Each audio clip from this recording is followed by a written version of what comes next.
La noche se cernía sobre Fortaleza como un manto pesado y húmedo, no con la promesa de frescor, sino con la persistente sensación de una asfixia lenta.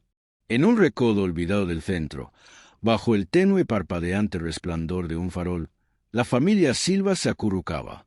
No era su hogar, era simplemente el menos inhóspito de los rincones que la calle les ofrecía. María, con el rostro surcado por líneas de cansancio que la hacían parecer mucho mayor de sus 30 y pocos años, sostenía a su hijo menor, Pedrino, un faro de apenas 3 años envuelto en una manta raída. A su lado, Joao, el esposo, un hombre cuyo otrora robusto cuerpo había sido consumido por la intemperie y la desesperanza, intentaba conciliar el sueño con los brazos cruzados sobre el pecho, como si así pudiera protegerse del frío que calaba los huesos. Y cerca, pero con la mirada fija en el horizonte oscuro, estaba Ana, la mayor, una niña de 10 años con ojos viejos y una sabiduría precoz que no le correspondía. El estómago de Pedrino rugió, un sonido pequeño pero que resonó en el silencio de la madrugada como un trueno. María lo apretó más contra sí, susurrándole palabras inaudibles que eran más una súplica que una promesa. Habían pasado 2 días desde la última comida decente, un pedazo de pan duro que un alma caritativa les había ofrecido. La vergüenza y el hambre eran compañeros constantes, pero el hambre era el más despiadado, carcomiendo no solo el cuerpo sino también el espíritu. Joao se removió, despertando con un gemido. —¿Están bien, mis amores? —preguntó con la voz ronca, apenas un susurro. La pregunta era retórica. Sabían que no estaban bien. Nunca lo estaban. Desde que el taller mecánico de Joao había quebrado, tragándose sus ahorros y su dignidad, la calle se había convertido en su cruel anfitriona. Habían intentado todo. Joao buscó empleo incansablemente, María ofreció sus servicios de limpieza. Ana, a pesar de su corta edad, incluso intentó vender caramelos en los semáforos. Pero la ciudad era una bestia insaciable, y ellos apenas insectos bajo sus pies. El sol comenzó a asomar, tiñendo el cielo de naranjas y morados, un espectáculo de belleza indiferente a la miseria que se desarrollaba bajo él. Las calles empezaron a cobrar vida, con el incesante zumbido de los autobuses y el murmullo de las personas dirigiéndose a sus trabajos, a sus vidas. Cada persona que pasaba era un recordatorio lacerante de lo que ellos no tenían. Ana se levantó, estirando sus delgadas extremidades. «Voy a ver si encuentro algo», dijo, su voz sorprendentemente firme para una niña de su edad. María intentó detenerla, pero sabía que era inútil. Ana tenía una resiliencia que a veces asustaba, una chispa que Desamparo aún no había logrado apagar. Joao se incorporó, su mirada perdida en la lejanía. «Hoy será un buen día», se dijo a sí mismo, una frase que repetía cada mañana, más como un conjuro para ahuyentar la desesperación que como una verdadera convicción. María solo asintió, su mente ya en la búsqueda de la próxima migaja, del próximo lugar seguro para sus hijos. La vida en la calle era una lucha constante por la supervivencia, un día a día donde cada amanecer era una victoria pequeña y cada anochecer una incertidumbre. No sabían que, muy pronto, la indiferencia del mundo se cruzaría con la improbable generosidad de un alma, y que el destino, caprichoso y voluble, estaba a punto de tejer un hilo de esperanza en el tapiz de su desesperación. Ana caminaba con la ligereza de un fantasma por las aceras concurridas. Sus ojos, acostumbrados a escanear el suelo en busca de monedas perdidas o restos de comida, se movían con una agilidad sorprendente. La ciudad era un laberinto de olores y sonidos. El dulzor empalagoso de las panaderías, el zumbido constante de los motores, el murmullo incesante de las conversaciones. Para ella, cada uno de esos elementos era una señal, una pista en la búsqueda diaria de la supervivencia. Hoy, sin embargo, su suerte parecía haberla abandonado. Las pocas personas que se cruzaban con ella evitaban su mirada, un gesto de desinterés que ya no la sorprendía. Estaba acostumbrada a ser invisible.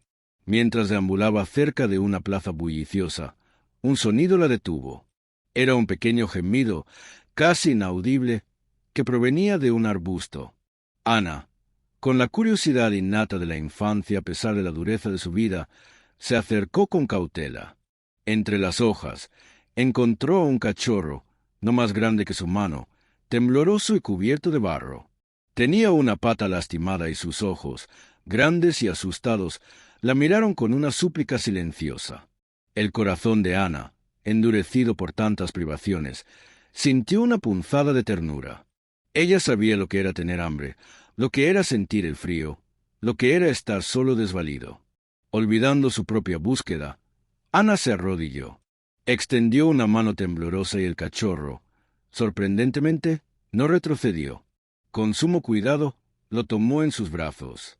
Su pequeño cuerpo era un haz de huesos y piel, pero había una calidez en el que Ana no había sentido en mucho tiempo.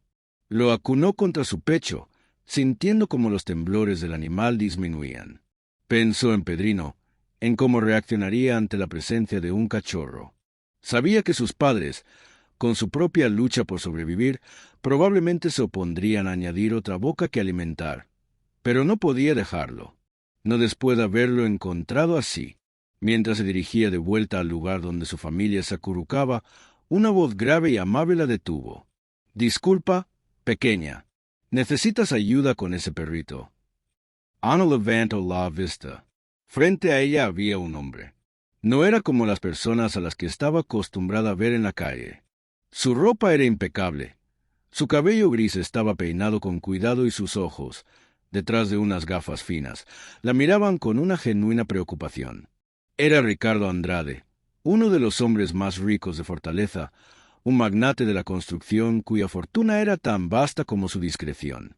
Ricardo había salido a dar su paseo matutino, una costumbre que mantenía religiosamente para escapar del ajetreo de su oficina. Había visto a la niña desde lejos, su figura diminuta acunando al cachorro herido, y algo en la escena le había conmovido. Ana, desconfiada por naturaleza, apretó al cachorro contra sí. «No, señor, está bien», dijo, su voz apenas un susurro. Ricardo sonrió, una sonrisa cálida que suavizó sus facciones. «Parece que no está muy bien. Su patita está herida. Soy veterinario aficionado. ¿Te importaría si lo miro?» La palabra veterinario despertó una pequeña chispa de esperanza en Ana. Dudó un momento, luego asintió lentamente. Ricardo se arrodilló con sorprendente agilidad para un hombre de su edad. Con manos expertas y gentiles, examinó la pata del cachorro. «No es una fractura, afortunadamente. Parece ser una torcedura grave. Necesita desinflamatorios y un poco de reposo». Levantó la vista hacia Ana.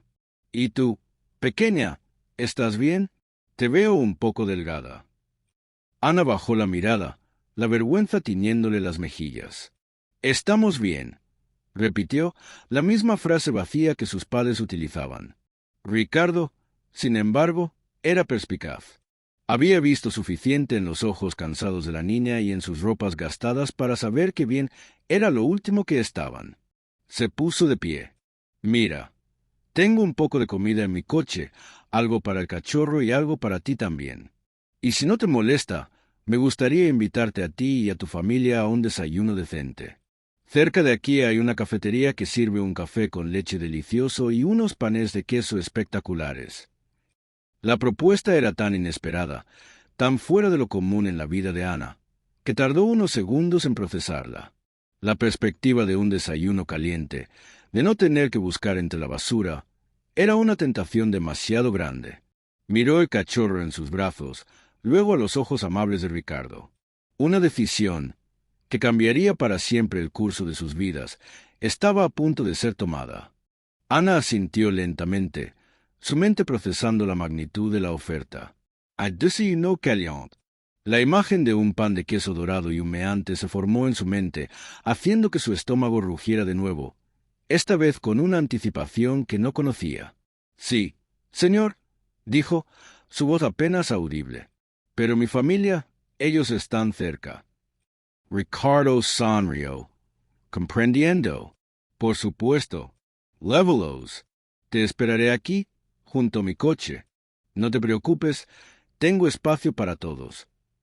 Señaló un elegante sedán negro estacionado a pocos metros. Ana, todavía con el cachorro en brazos, corrió de vuelta al rincón donde había dejado a sus padres y a Pedrino. «Mamá, papá, Pedrino, exclamó sin aliento, la excitación tiñendo sus mejillas. Un señor nos invitó a desayunar, y va a ayudar al perrito. María y Joao se miraron, desconfiados. La calle les había enseñado a ser cautelosos, a desconfiar de la generosidad repentina. ¿Qué señor? Ana, ¿estás segura?, preguntó María, su voz llena de aprensión. Sí, mamá, es un señor bueno, lo prometo. Está allí, con un coche grande. Y el perrito está herido. Él dijo que sabe de veterinaria. Insistió Ana, mostrando al cachorro. La visión de pequeño animal, tan vulnerable, ablandó un poco la resistencia de María. Joao, por su parte, vio la desesperación en los ojos de su hija, la chispa de esperanza que rara vez aparecía. Quizás, solo quizás, esta vez no sería una trampa. Con el corazón latiéndoles con fuerza, los cuatro se dirigieron hacia el coche de Ricardo. Cuando lo vieron, la sorpresa se dibujó en sus rostros. El hombre, de pie junto a un vehículo que parecía sacado de una revista, le sonrió con amabilidad. «Buenos días», dijo Ricardo, su voz suave y respetuosa. «Soy Ricardo Andrade. Su hija me ha contado que necesitan un poco de ayuda con este pequeño, y pensé que un buen desayuno nos vendría bien a todos». Joao, el orgullo herido luchando contra la necesidad, asintió con la cabeza. «Soy Joao, y ella es María, mi esposa, y el pequeño es Pedrino». «Gracias, señor. Es usted muy amable». Ricardo abrió la puerta trasera de su coche. «Por favor, suban. La cafetería no está lejos». El interior del vehículo era un mundo de comodidad y limpieza, un contraste brutal con la mugre y el polvo de la calle. Pedrino, con los ojos muy abiertos, se acurrucó en el regazo de María, mientras Ana sostenía al cachorro con delicadeza. El viaje fue corto, pero para la familia Silva, cada metro era un paso hacia lo desconocido. Llegaron a una cafetería elegante, con grandes ventanales y el aroma embriagador de café recién hecho y pan horneado. Ricardo los vio a una mesa apartada. «Pidan lo que quieran», les dijo con una sonrisa. Al principio, la familia Silva dudó, acostumbrada a la escasez. Pero el hambre era más fuerte que la vergüenza. Pidieron café con leche, jugos, panes de queso, pasteles y frutas. La mesa se llenó de comida, una abundancia que no habían visto en años. Mientras comían, Ricardo les habló con calma, sin hacer preguntas intrusivas, solo escuchando. Joao, animado por la calidez del lugar y la inesperada amabilidad, comenzó a relatar su historia. La quiebra del taller, la pérdida de su casa, la lucha diaria por encontrar trabajo. María, con lágrimas en los ojos, añadió los detalles de la desesperación, el miedo por sus hijos. Ana, mientras tanto, acariciaba al cachorro, que ahora dormía plácidamente en su regazo, con la patita vendada con un pañuelo que Ricardo le había dado. Ricardo escuchó atentamente, su rostro serio. No había juicio en su mirada, solo una profunda empatía. Cuando terminaron de comer, y después de que Ricardo se asegurara de que el cachorro estuviera cómodo, les dijo: «Joao, María, entiendo su situación, y me gustaría ofrecerles una oportunidad. Tengo un proyecto de construcción grande en las afueras de la ciudad. Necesito gente trabajadora y honesta. No les prometo una vida de lujos de la noche a la mañana, pero les ofrezco un trabajo estable para Joao y un pequeño apartamento temporal cerca del lugar de la obra, con lo básico para que puedan empezar de nuevo. Y para Ana, me aseguraré de que pueda volver a la escuela. ¿Les interesaría?» La propuesta cayó como un rayo en medio de la mesa. La familia Silva se quedó en silencio, las miradas fijas en Ricardo, sin poder creer lo que escuchaban. Un trabajo, Atesho, una escuela para Ana. Era más de lo que se habían atrevido a soñar en mucho tiempo. Las lágrimas brotaron de los ojos de María y Joao sintió un nudo en la garganta. La mano de Ricardo, firme y sincera, se extendió sobre la mesa. «Es una oportunidad, si la quieren tomar». El mundo, que hasta hacía unas horas les había parecido un lugar hostil e indiferente, de repente se abrió, revelando una pequeña grieta de luz. La decisión era abrumadora. pero la alternativa era seguir en la oscuridad. Después de un momento que pareció una eternidad, Joao tomó la mano de Ricardo. «Sí, señor Andrade. Sí, queremos tomarla. Gracias. Muchas gracias». La voz le temblaba, pero había una nueva fuerza en ella, una que no había sentido en años. El desayuno, que había comenzado como un acto de caridad, se había transformado en el amanecer de una nueva vida. Los días siguientes transcurrieron en una vorágine de emociones y cambios. Ricardo Andrade no era un hombre de palabras vacías. Esa misma tarde, un coche de la empresa recogió a la familia Silva en el lugar donde solían dormir. Los llevó a un pequeño pero digno apartamento en un complejo de viviendas temporales, destinado a los trabajadores del nuevo proyecto de Ricardo en las afueras de Fortaleza. No era un palacio, pero para ellos, que habían vivido bajo el cielo abierto, era un santuario. Tenía 2 habitaciones, una pequeña cocina y un baño con agua corriente, un lujo que hacía mucho no disfrutaban. María no podía contener las lágrimas mientras tocaba las paredes. Abría los grifos y veía el agua limpia fluir. «Tenemos un hogar, Joao», susurró, la voz quebrada por la emoción. Pedrino corría de una habitación a otra, riendo con la despreocupación que solo un niño podía tener. Ana, por su parte, se sentó en el pequeño sofá, acunando al cachorro que habían decidido llamar Esperanza. El animal, ya más fuerte y con la pata vendada, lamía su mano, un gesto de afecto que llenaba su corazón de una calidez desconocida. Al día siguiente, Ricardo se aseguró de que Joao tuviera su primer día de trabajo. No era un puesto de oficina, sino trabajo duro en la construcción, pero Joao lo abrazó con una energía renovada. El sudor en su frente no era ya de desesperación, sino de un esfuerzo que valía la pena. Ganaba un salario justo, lo suficiente para alimentar a su familia y, por primera vez en años, empezar a ahorrar un poco. María también encontró su propósito en el apartamento. Cuidaba de Pedrino, pero también comenzó a limpiar el lugar con un esmero que rozaba la devoción. El hogar era pequeño, pero inmaculado. Recuerdo que Ricardo le había ofrecido pagarle para que se encargara del mantenimiento del pequeño complejo de apartamentos. Al principio, María se sintió abrumada, pero la idea de contribuir al sustento familiar le dio una fuerza inmensa. Poco a poco, su timidez se fue disipando, reemplazada por una creciente confianza. La transformación más visible, quizás, fue la de Ana. Ricardo había cumplido su promesa. La inscribió en una escuela pública cercana al complejo y le proporcionó los uniformes, los libros y todo el material necesario. El primer día de clases, Ana estaba nerviosa, sus manos sudorosas mientras se aferraba a su nueva mochila. Pero al entrar al aula, la curiosidad superó al miedo.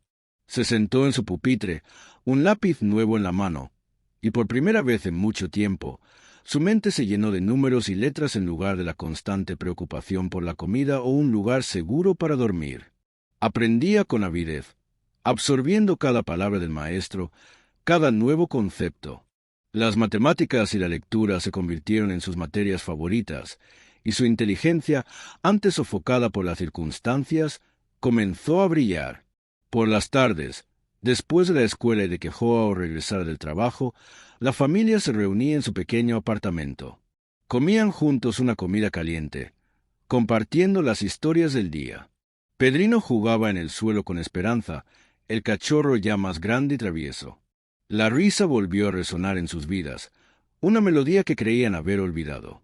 Ricardo los visitaba ocasionalmente, no como un benefactor distante, sino como un amigo preocupado. Se interesaba por el progreso de Joao en la obra, por los estudios de Ana y por el bienestar de Pedrino. Siempre llevaba consigo un pequeño detalle, un juguete para el niño o un libro para Ana, gestos que demostraban que su ayuda no era una mera transacción, sino un acto de genuina bondad. La familia Silva, que había sido una sombra en las calles de Fortaleza, comenzaba a florecer bajo el calor de esta inesperada oportunidad. La semilla de la esperanza, plantada por un encuentro casual y nutrida por la generosidad, estaba brotando. El camino por delante sería largo, pero ya no estaban solos. Habían encontrado un puerto seguro, y la posibilidad de un futuro, que antes era una fantasía, ahora parecía al alcance de sus manos. Los meses se convirtieron en años. La pequeña familia Silva, una vez invisible en las calles, se había transformado. Joao se convirtió en uno de los trabajadores más confiables y respetados en la obra de Ricardo. Su experiencia como mecánico le permitió entender las máquinas y el funcionamiento de las estructuras de una manera que otros no podían. Ascendió rápidamente, pasando de obrero a capataz, supervisando a otros trabajadores. El trabajo era exigente, pero la estabilidad y la posibilidad de proveer para su familia lo llenaban de una satisfacción profunda. Su cuerpo, aunque aún marcado por la vida anterior, recuperó su fuerza, y su mirada, antes opaca, brillaba con determinación. María floreció en su nuevo rol. No solo mantenía el apartamento impecable, sino que su calidez y su habilidad para la organización la hicieron indispensable en el pequeño complejo de viviendas. Se convirtió en el punto de apoyo para las nuevas familias que llegaban a trabajar en la obra, ofreciendo consejos y una palabra amable. Con el tiempo, Ricardo le propuso gestionar la pequeña despensa del complejo, encargándose de las compras y la distribución de alimentos básicos. Su sentido de la economía y su capacidad para estirar cada real eran notables. Había aprendido a leer y escribir con la ayuda de Ana, y esa nueva habilidad le abrió un mundo de posibilidades, permitiéndole llevar las cuentas con precisión y eficiencia. Pero la joya de la corona de su transformación era Ana. La escuela se convirtió en su segundo hogar.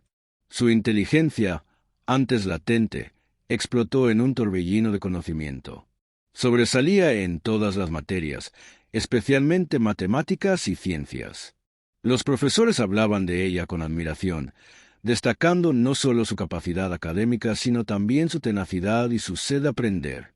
Participaba en actividades extracurriculares, se unía a clubes de lectura y ayudaba a sus compañeros con sus tareas. La niña callada y retraída de las calles se había convertido en una joven brillante y segura de sí misma. Esperanza, el cachorro que había sido el catalizador de todo, creció junto a ella, convirtiéndose en un perro leal y juguetón, la sombra de Ana en cada paso.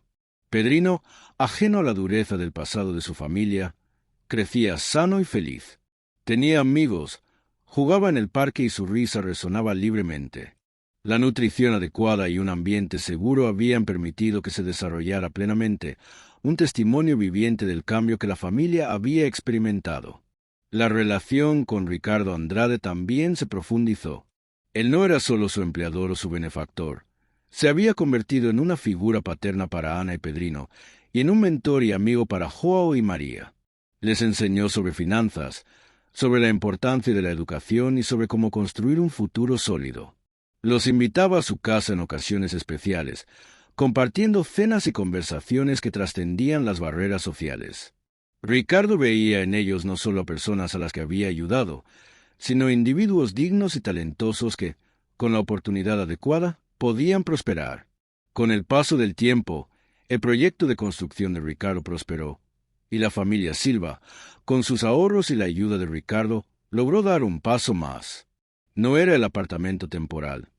Era su propia casa, pequeña, pero con un patio delantero donde Pedrino y Esperanza podían jugar, y con espacio suficiente para que Ana tuviera su propio escritorio para estudiar.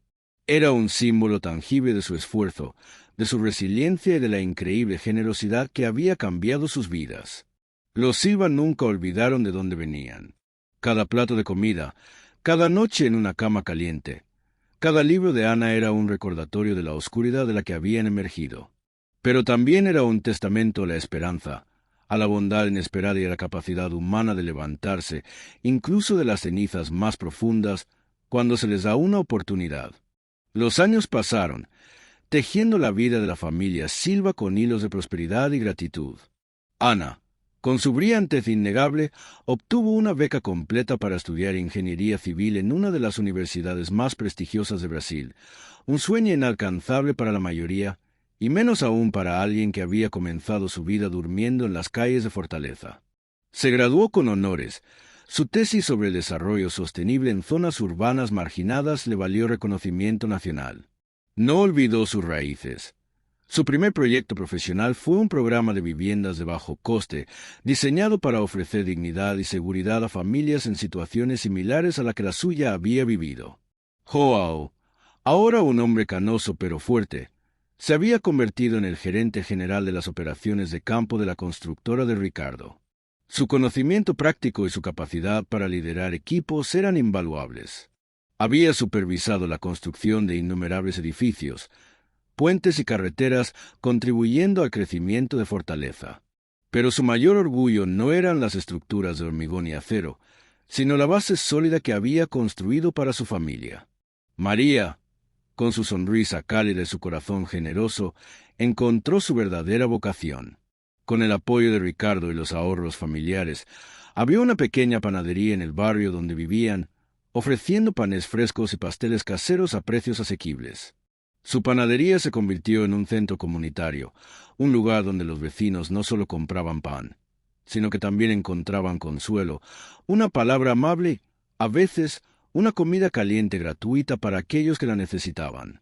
Pedrino, ya un adolescente alto y atlético, a menudo la ayudaba después de la escuela, y Esperanza, vieja pero aún fiel, dormía a sus pies.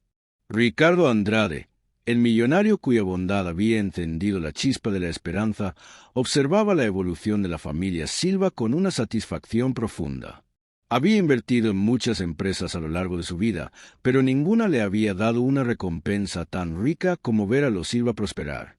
Mantenían una relación cercana, compartiendo cenas y celebraciones, y Ricardo se había convertido en un miembro honorario de su familia.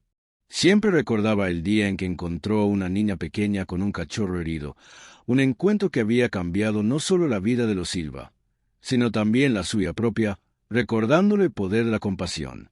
La familia Silva nunca olvidó de dónde venían. Organizaron programas de ayuda para personas sin hogar en Fortaleza, ofreciendo comida, mantas y, lo más importante, esperanza.